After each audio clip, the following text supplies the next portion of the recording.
ಹೂವಿನ ಬಟ್ಲಲ್ಲಿ ಕಿತ್ತು ತಂದೆ ನಕ್ಷತ್ರನೆಲ್ಲ, ಕಟ್ಟಿ ಮುಗ್ಸೋ ಹೊತ್ತಿಗೆ ಬೆಳಕಾದೋಯ್ತಲ್ಲ, ಎಲ್ಲ ಮಾಯವಾಯ್ತಲ್ಲ.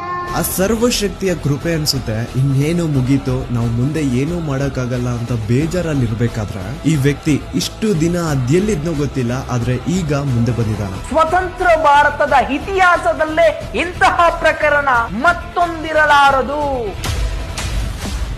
ಸಾಕ್ಷಿ ತಾನೇ ಕೇಳ್ತಾ ಇದ್ರಿ, ಸಾಕ್ಷಿ ತಾನೇ ಬೇಕಿತ್ತು ನಿಮ್ಗೆಲ್ಲ. ಈಗ ಒಂದು ಜೀವಂತ ಸಾಕ್ಷಿ ಮುಂದೆ ಇದೆ, ಈಗ ನ್ಯಾಯ ಇಸ್ಕೊಡಿ.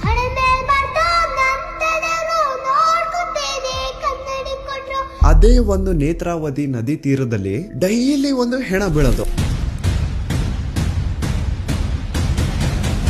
ಸೊ ಆ ಒಂದು ಬ್ಲಾಕ್ ಕಲರ್ SUV ಕಾರ್ಗೂ ಹಾಗೂ ನೇತ್ರಾವತಿ ನದಿ ದಡದಲ್ಲಿ ಸಿಗುತ್ತಿದ್ದಂತಹ ಹೆಣಗಳಿಗೂ ಏನೋ ಒಂದು ಸಂಬಂಧ ಇದೆ ಅಂತ ಭೀಮಗೆ ಗೊತ್ತಾಗುತ್ತೆ.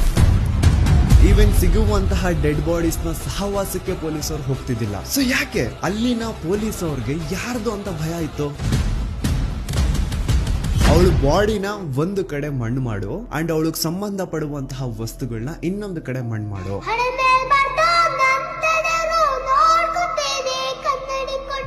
ಪಾಪ ಹುಡುಗಿ ಯಾರ ಮಗಳಿದ್ಲೋ ಗೊತ್ತಿಲ್ಲ, ಆದ್ರೆ ಮಣ್ಣಲ್ಲಿ ಗುರ್ತಿಲ್ದೇನೆ ಮಣ್ಣಾಗ್ಬಿಟ್ಟಿರ್ತಾಳೆ.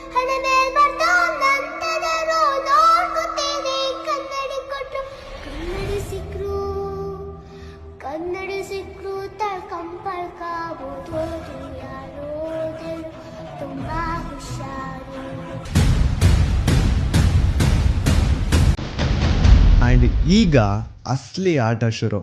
ಆಟ ಅಲ್ಲ, ಶಿವ ತಾಂಡವ ಈ ಸತಿ.